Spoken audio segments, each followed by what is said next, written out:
nostalgia porque recuerda uno todo lo que ha vivido con ese documento, como es la cédula, ya no aparece en el DPI como está en la cédula. La fecha, el nombre de los papás, ahora todo se está, por ejemplo, el dato de nacimiento, solo aparece el nombre del municipio, no aparece realmente el lugar de donde es originario el vecino. Ahora este carnet llevará en un chip los datos del ciudadano y no como en el antiguo documento, unas veces escritos a mano y otras a máquina, lo que le hacía un documento poco seguro y fácil de falsificar. Como historia es muy bonito, porque vamos a tener un documento que sí es confiable, al menos creemos que es confiable, ¿verdad? Porque parece que llena todos los requisitos y no vamos a andar cargando el documento que de todos modos se deteriora y que fácilmente es falsificable, ¿verdad? Este código único de identificación es el que cada ciudadano tiene y por lo tanto ya con esos datos compuestos por el código del municipio de nacimiento, el código del departamento, el dígito verificador y el dígito correlativo permiten hacer único ese código para cada persona. Así lo que para algunos será nostálgico, para otros un documento que los identifica al que no le dan mayor simbolismo. Por una Guatemala en paz, Diego Silva y Héctor Chutuk. Y precisamente la Procuraduría de los Derechos Humanos analiza si plantea algunas acciones luego de la pérdida de vigencia de la cédula de vecindad que ha dejado a alrededor de 150,000 guatemaltecos sin un documento de identificación.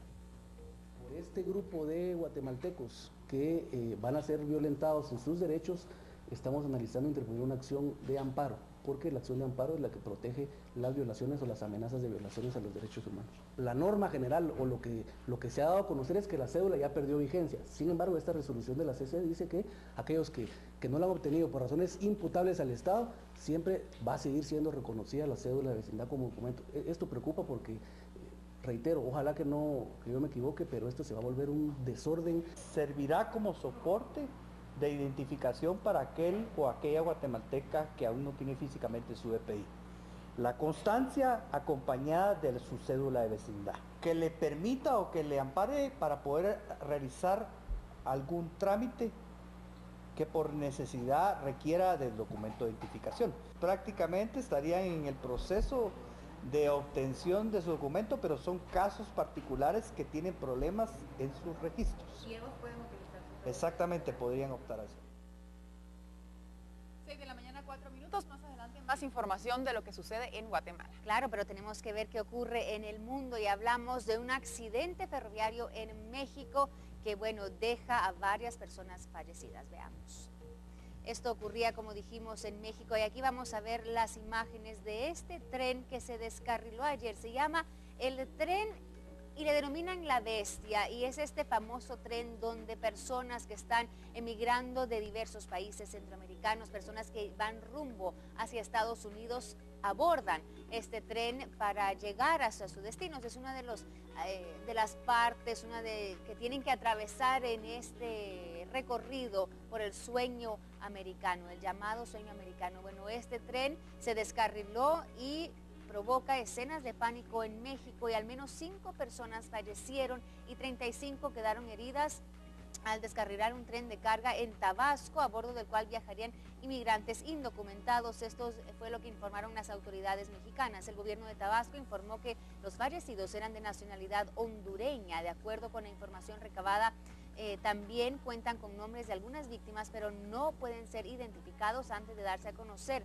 Esto lo dijo la vocería a una cadena de televisión, precisamente a CNN en México. La alcaldesa del municipio de Las Chuapas, Veracruz, a donde fueron trasladados algunos de los heridos, reportó que tenía conocimiento que fallecieron 6 personas, pero el gobierno de Tabasco no lo ha confirmado, sino que se dicen que por lo menos 5 sí fallecieron, son 5 los que se confirman y esas 5 personas son de origen hondureño, según las autoridades. El tren descarriló en los límites de Tabasco y Veracruz y hasta el momento, como dijimos, 5 fallecidos y 35 lesionados, 16 de ellos de gravedad, y sabemos que por lo menos 2 guatemaltecos estaban dentro de las personas que resultaron heridas en este accidente de tren en México, y las autoridades de nuestro país, bueno, están trabajando para trasladarlas a Guatemala tras este accidente de tren. Ahora esto está creando ya reacciones a nivel internacional, no solo en México, sino de personas que defienden, bueno, los derechos de los indocumentados, los derechos de estas personas que van en búsqueda del sueño americano, que dicen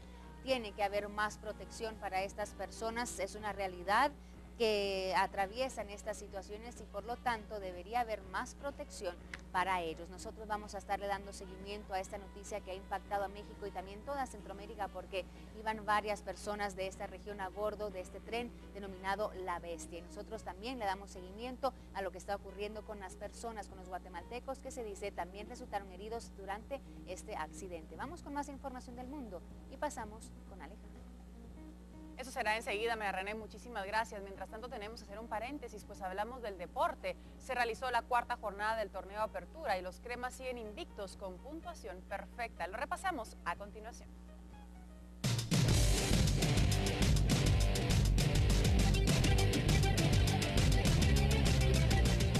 Se realizó la cuarta jornada del torneo guatemalteco. Los cremas siguen invictos con puntuación perfecta y superlíderes, mientras los rojos muy cerca en el segundo lugar. La jornada inició el sábado al mediodía, donde Deportivo Suchitepeques no pudo mantener una ventaja de 2-0 y se dio un punto ante un sorpresivo Deportivo Mictlán, que terminó empatando a 2 goles. El argentino Jonathan Hansen abrió la cuenta para los venados a los 20 minutos, luego el hondureño Henry Suazo aumentó al 24. Vino la reacción miteca y antes del descanso Pedro Samayoa anotó el descuento al 43 y recién iniciado el segundo tiempo el colombiano Carlos Asprilla encontró el empate definitivo al minuto 49. El Deportivo Marquense por su parte volvió a ceder letal en casa y terminó venciendo 2-0 al Deportivo Iztapa, que sigue en el último lugar. Apenas a los 2 minutos y Gustavo Grajeda ya tenía arriba a los Leones y al 76 Jorge Ortiz anotó el definitivo 2-0. Municipal con lo mínimo se impuso el Deportivo Coatepeque en partido realizado en el Estadio del Trébol. Los coatepecanos se quedaron con 9 hombres.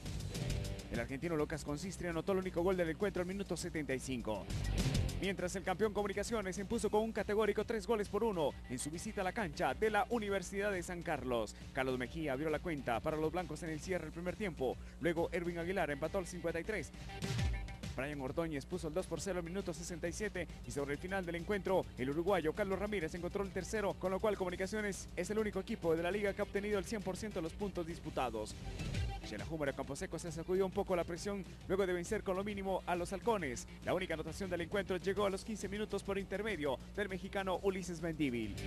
Finalmente, en el cierre de la jornada, Deportivo Malacateco derrotó también por 1-0 al subcampeón Heredia. El uruguayo Adrián Apelaniz anotó el único gol del encuentro en minuto 52. Esto fue lo más relevante del fútbol nacional. Para Viva la Mañana, Luis López.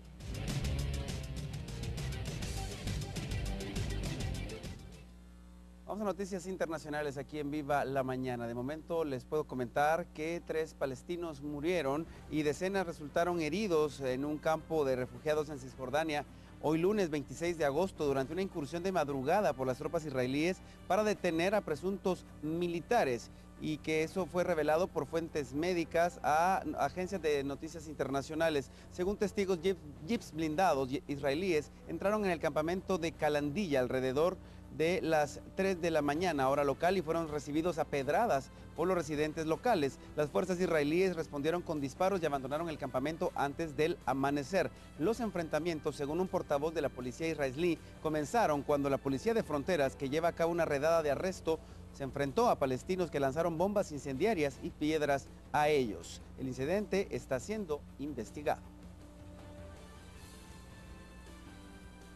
Los votantes australianos en Hong Kong y Macao emitieron sus primeros votos este lunes para 2013 en las elecciones federales de su país. Decenas de votantes se presentaron en el Consulado General de Australia en el corazón de Hong Kong para la boleta que tendrá vigencia el 7 de septiembre. El colegio electoral de Hong Kong es el más concurrido de Australia en el mundo, después de Londres, incluyendo todos los colegios electorales de Australia.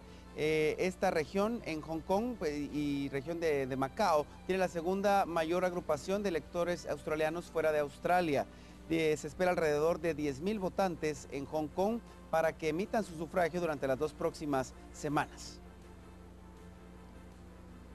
Los fiscales chinos exigieron una dura sentencia para el derrocado político Bo Xilaias, por un juicio dividido y dramático que terminó este día, diciendo que su desafío era caprichoso por los cargos de soborno, corrupción y abuso de poder, y que iba esto en contra de la evidencia. Bo era una estrella en ascenso en los círculos dirigentes de China cuando su carrera se detuvo el año pasado por un escándalo de asesinato en el que su esposa Yu Kailial fue declarada culpable por envenenar a un hombre de negocios británico, Neil Haywood, que había sido amigo de la familia. Bo, quien fue jefe del Partido Comunista de la metrópoli sudoccidental de Chongqing, ha montado una defensa enérgica en forma inesperada, ya que el juicio comenzó el jueves 22 de agosto pasado, denunciando un testimonio en contra de él por su esposa, así como desvaríos de una mujer loca, es así como la ha calificado. Son las 6 de la mañana con 11 minutos.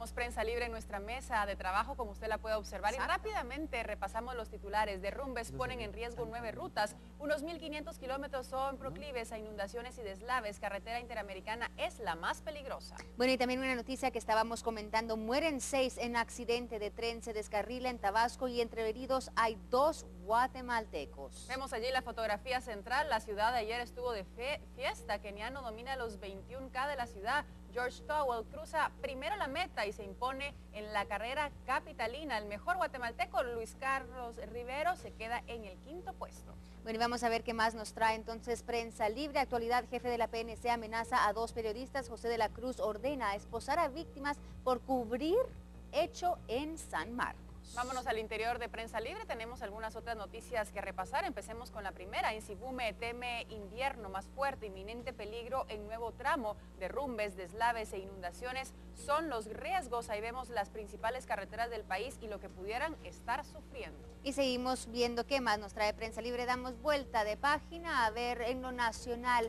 7 medidas emuladas. Esto dice cuando el PP era opositor, criticó a la UNE por ciertas prácticas que una vez en el poder ha copiado. Y tienen ahí, bueno, detallada estas medidas que han sido copiadas por algunos partidos. Una noticia más, como ustedes en casa estamos dándole vuelta de página a nuestra prensa, leámosla juntos. Bian critica falta de coordinación, señala riesgo de debilidad del gobierno, ofrecimientos o promesas no cumplidas dañan. Esto lo afirma el arzobispo justamente ayer en horas de misa, que estuvo también confirmando a 30 personas en una iglesia de Ciudad Quetzal y heridos 2 migrantes, justamente una noticia que repasábamos ya hace unos minutos atrás. El tren de carga La Bestia se descarriló ayer en el estado de Tabasco, México, y llevaba migrantes sobre los vagones. Esta y otra información usted la consigue en Prensa Libre, ya más adelante la seguiremos repasando para que usted se entere. Mientras tanto, hay mucho más. ¿Qué les parece si le ponemos número a esta mañana? Vamos a ver entonces la cifra del día a continuación. Hoy precisamente, el lunes, miles de guatemaltecos despiertan sin un documento de identificación. Ellos no saben aún qué van a hacer, pero hoy vamos a repasar algunas cifras históricas del documento que por 80 décadas identificó a los guatemaltecos. ¿Sabía usted? La primera cédula se extendió en 1931 al general Jorge Ubico y entró en vigencia el 1 de enero de 1932 y así se convirtió en el documento oficial. Sin embargo, nunca fue evolucionando, esto a pesar que la población crecía y habían nuevas demandas. En el 2005 se crea el RENAP, que se encargaría de actualizar el registro de los ciudadanos, y fue en el 2009 que se entregaron los primeros DPI. A pesar que los carnets se extienden desde hace ya más de 3 años, el RENAP informa que unos 150,000 guatemaltecos aún no cuentan con un DPI y unos 300,000 aún no han recogido su identificación y por eso, bueno, en el Parque de la Industria trabajan en horas extendidas y también han anunciado que 7,000 es el promedio diario de personas que han recibido su documento personal de identificación durante el fin de semana. Lo acabamos de ver también en las imágenes, esas colas que parecen, bueno, interminables de quienes están tramitando el DPI porque la cédula ya pasa a la historia. 6:15, esta noticia también la estaremos repasando enseguida, entre otros hechos nacionales e internacionales, pero es hora de hacer una pausa comercial. Vamos entonces, vamos a regresar enseguida. Al volver les comentamos que la Comisionada de Derechos Humanos realiza gira por el interior de Guatemala. Y bueno, y autoridades de la Corte Suprema de Justicia consideran que va en incremento las denuncias por violencia en contra de la mujer. Y ciertas ONGs y organizaciones de pequeños agricultores denuncian falta de apoyo. Esta noticia al volver. Y también en contexto vamos a hablar de la contaminación